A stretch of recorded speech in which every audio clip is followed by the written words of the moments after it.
प्रिय विद्यार्थियों, आज हम कार्ल मार्क्स के द्वंद्वात्मक भौतिकवाद सिद्धांत की आलोचना और उसके संक्षिप्त महत्व को समझने का प्रयास करेंगे। इससे पूर्व की क्लास में हमने ये समझने की कोशिश की थी कि कार्ल मार्क्स का द्वंद्वात्मक भौतिकवाद सिद्धांत आखिर क्या है और उसकी विशेषताएं क्या है। यदि हम कार्ल मार्क्स के द्वंद्वात्मक भौतिकवाद सिद्धांत की आलोचना की बात करें तो हम यही पाते हैं कि कार्ल मार्क्स के इस सिद्धांत में बहुत सी कमियों की ओर विद्वानों ने ध्यान आकर्षित किया है, जिसे कुछ बिंदुओं में हम समझने का प्रयास करेंगे। इस सिद्धांत की पहली आलोचना तो यह है कि द्वंद्वात्मक भौतिकवाद अत्यधिक अस्पष्ट सिद्धांत है। कार्ल मार्क्स इसको पूरी तरह स्पष्ट नहीं कर पाए कि आखिर इस द्वंद्वात्मक भौतिकवाद का रोड मैप जो है वो कैसे होगा। और आलोचक तो यह भी कहते हैं कि हीगल के सिद्धांत को समझे बिना कार्ल मार्क्स के सिद्धांत को समझना संभव नहीं है। इसलिए हीगल के आदर्शवाद का अध्ययन कार्ल मार्क्स के द्वंद्वात्मक भौतिकवाद के सिद्धांत को समझने के लिए आवश्यक है। दूसरी आलोचना जो इस सिद्धांत की जाती है वो यह है कि यह सिद्धांत आत्मा की उपेक्षा करता है, जो किसी भी रूप में उचित नहीं माना जा सकता। आलोचक ये कहते हैं कि भौतिक पदार्थों का अपनी जगह महत्व है और भौतिक जगत का भी अपनी जगह महत्व है, मगर हम आत्मा की अनुभूतियों को कमतर नहीं आंक सकते हैं। आत्मा का अपना महत्व है, जो इंद्रियों के ज्ञान से कहीं अधिक प्रबल माना जाता है। तीसरी आलोचना जो कार्ल मार्क्स के इस सिद्धांत की जाती है वह यह है कि मार्क्स की जो द्वंद्ववादी धारणा है, जिस तरीके से मार्क्स ने द्वंद्व को बताया है कि समाज में कैसे द्वंद्व होगा और नई व्यवस्था बनेगी, उसे कई सारे विद्वान असंगतिपूर्ण मानते हैं। वह ये मानते हैं कि जिस तरह का रोड मैप कार्ल मार्क्स ने बताया है वह उचित नहीं है। उसी तरह कुछ विद्वान ये कहते हैं कि मार्क्स ने एक जगह यह लिखा है कि व्यक्ति अपना इतिहास स्वयं बनाता है, यानी स्वयं व्यक्ति अपने इतिहास का निर्माता है, जबकि दूसरी जगह वह ये बताते हैं कि परिवर्तन जो है द्वंद्वात्मक भौतिकवाद से होता है और ये प्रक्रिया सतत तो निरंतर चलती रहती है, यानी यहाँ पर ये व्यक्ति की उपेक्षा करते हैं। इसलिए आलोचकों की नज़र में द्वंद्वात्मक भौतिकवाद एक असंगतिपूर्ण सिद्धांत है, धारणा है, जो दो अलग अलग तथ्यों को अलग अलग जगह पर रखती है। चौथी आलोचना द्वंद्वात्मक भौतिकवाद की यदि हम देखें तो ये है अत्यधिक भौतिकवादी दर्शन है। अत्यधिक भौतिकवादी दर्शन होने का मतलब यहाँ पर यह है कि ये मानवीय चेतना को भौतिक तत्वों के अधीन मानते हैं। मानवीय चेतना का अलग से कोई भी अस्तित्व यह कार्ल मार्क्स स्वीकार नहीं करते हैं। ये आत्मा की भी उपेक्षा करते हैं, यानी कि इनका जो चिंतन, इनका जो दर्शन है वो भौतिकवाद के चारों ओर घूमता है और अन्य जो आत्मा, मानवीय दृष्टिकोण या जिसे कहना चाहिए मानवीय चेतना, इन सब की उपेक्षा ये करते हैं और यह पूंजीवाद की आलोचना में पूरी तरीके से एक भौतिकवादी दर्शन को प्रकट करते हैं, जो अत्यधिक भौतिकवादी है और वह बहुत सी आवश्यक चीज़ों की उपेक्षा करता है। अगली आलोचना कार्ल मार्क्स के भौतिकवादी सिद्धांत की जो है वो ये है कि ये एक दोषपूर्ण पद्धति है। ये कार्ल मार्क्स कहते हैं कि परिवर्तनवाद प्रतिवाद और संवाद की अवस्थाओं से होकर गुजरता है, जबकि ऐसा हमें दुनिया में कहीं पर भी देखने को नहीं मिलता कि वाद प्रतिवाद और संवाद की जो ये अवस्थाएं हैं, ऐसा कभी भी कोई वैज्ञानिक प्रमाणों के आधार पर ये सिद्ध हुआ हो। इसलिए आलोचक ये कहते हैं कि कार्ल मार्क्स की तीन अवस्थाओं की जो धारणा है ये दोषपूर्ण भी है और काल्पनिक भी है, इसलिए इसको स्वीकार नहीं किया जा सकता है। अगली आलोचना कार्ल मार्क्स के सिद्धांत की जाती है कि यह एक खतरनाक पद्धति है। जो द्वंद्वात्मक भौतिकवाद है, यानी जिस तरीके से द्वंद्व के द्वारा समाज में परिवर्तन होता है, उसको जो मानने की कार्ल मार्क्स की ये जो पद्धति है, ये सिद्धांत है, ये अत्यधिक खतरनाक है, क्योंकि ये मानव को अपनी बाहरी शक्तियों और आर्थिक शक्तियों का दास बनाता है। और सारी की सारी चीज़ों को कार्ल मार्क्स, इवन इतिहास के क्रम को भी जो है कार्ल मार्क्स आर्थिक विचारों, भौतिकवादी व्यवस्थाओं के अधीन मानते हैं, जिसको कि अन्य विद्वान उचित नहीं मानते हैं। और इस तरीके से कार्ल मार्क्स तो इवन इनके सिद्धांत से ऐसा झलकता है कि इतिहास के क्रम को भी व्यक्ति बदल नहीं सकता है, बल्कि वह इनका दास है। इतिहास एक अपनी ही गति से चलता है। इस तरह की धारणाओं को अन्य विद्वान स्वीकार नहीं करते हैं। कार्ल मार्क्स के सिद्धांत की अगली आलोचना यह कही जाती है कि यह सिद्धांत अनुपयुक्त उदाहरणों के द्वारा आगे बढ़ाया गया है।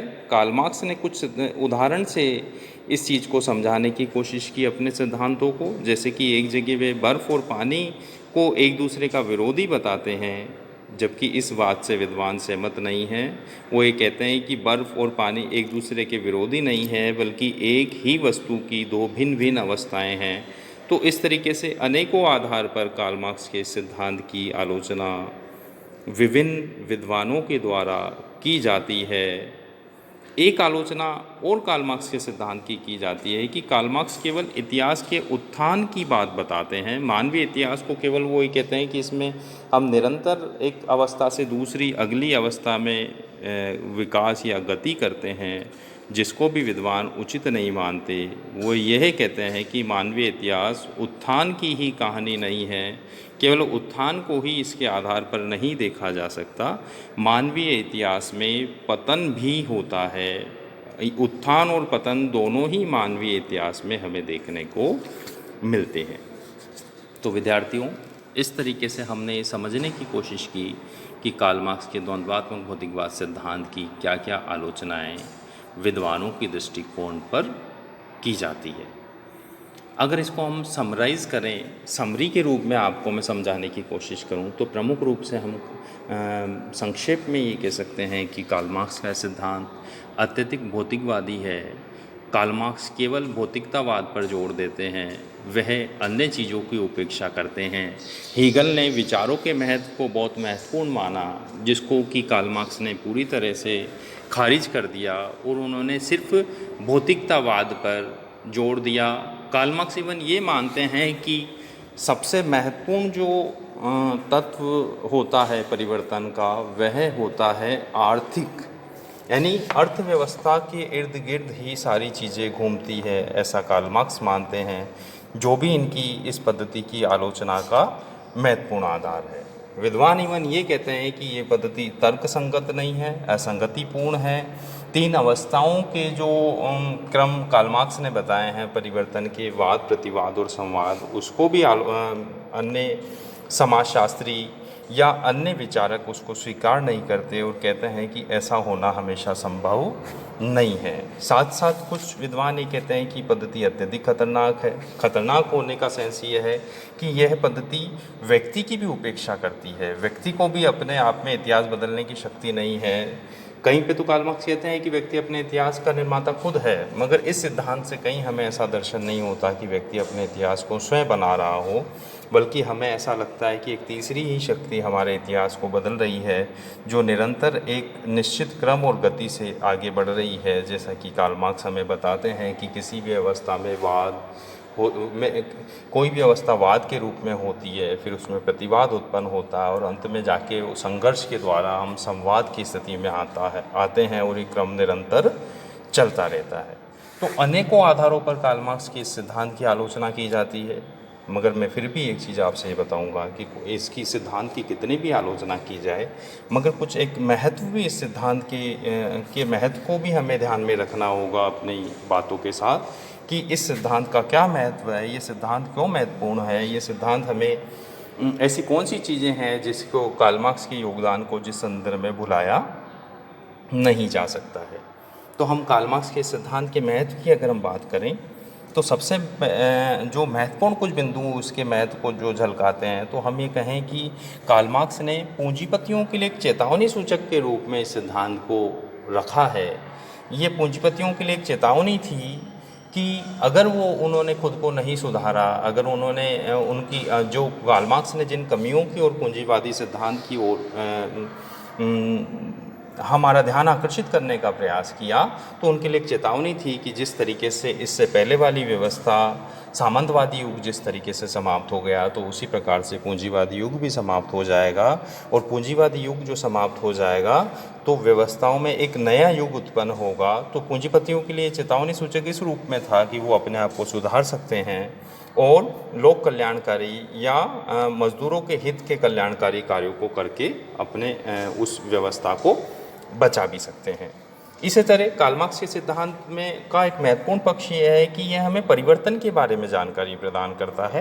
कार्ल मार्क्स ने ये हमें बताने का प्रयास इस सिद्धांत में किया कि किस तरीके से युग में परिवर्तन होता है, समाज में किस तरीके से दो विरोधी शक्तियों में आपस में संघर्ष उत्पन्न होता है और कैसे आगे की तरफ जो है मतलब कोई भी समाज नई अवस्थाओं के रूप में ढलता है।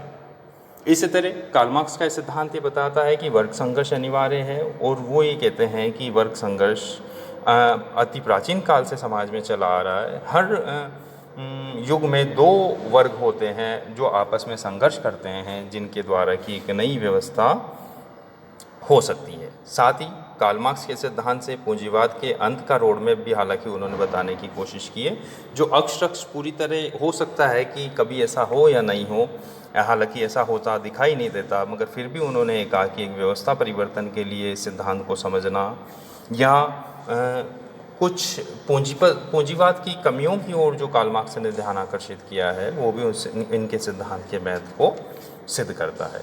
तो प्रिय विद्यार्थियों, आज हमने ये समझने का प्रयास किया कि कार्ल मार्क्स के द्वंद्वात्मक भौतिकवाद की जो सिद्धांत है उसकी आलोचना किन किन आधारों पर की जा सकती है।